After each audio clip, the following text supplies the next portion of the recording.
Hi, welcome back to the MDS Guru podcast. This is Melinda Renshaw. I'm glad you're here.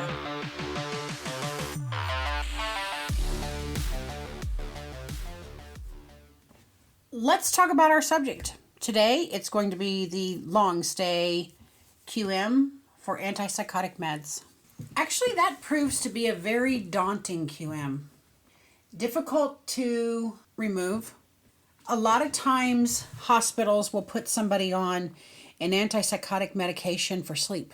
So I tell all of my homes that watch those admissions where they give 25 milligrams of Risperdal at HS because they've likely added it for sleep.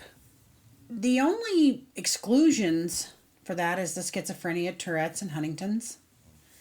And there are no covariates.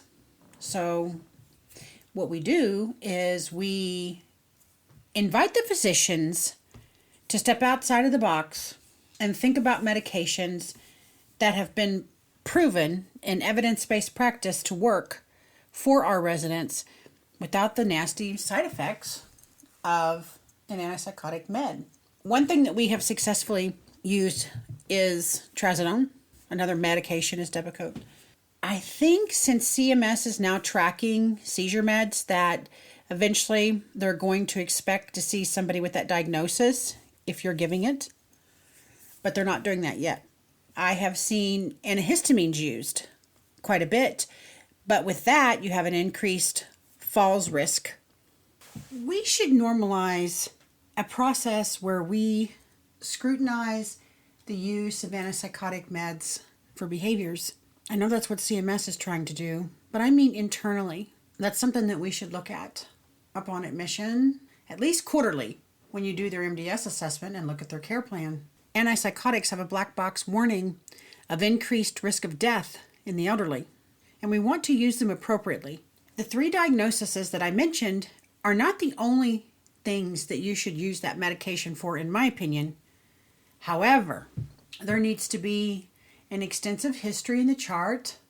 If the resident has dementia with psychosis or bipolar with psychosis, that might be the best course of treatment for them. But you need a clinical evaluation, monitoring, clearly documented in the resident's medical record. Prescribers should review this when they look at their orders.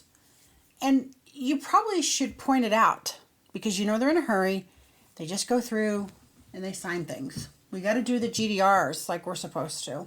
If you are going to substitute one of the meds that I mentioned earlier or suggest it to your physician, because we can't do anything as nurses, make sure you have a clear consideration of the risks and benefits. You could get cited for unnecessary psychotropic medications if you don't have enough documentation, if you're using an antidepressant. I just want to stress that behaviors is not a good enough reason for antipsychotic medication use in the elderly, in my opinion. And I believe that CMS believes that too. That's why they're doing the schizophrenia audits, because I guess there were some homes that added that diagnosis to the residents so that their QM would not be affected, and now they're being reviewed. This is not an easy QM, so you let me know if you have any questions, and I'll try to help you. Thanks, everybody. Have a good week.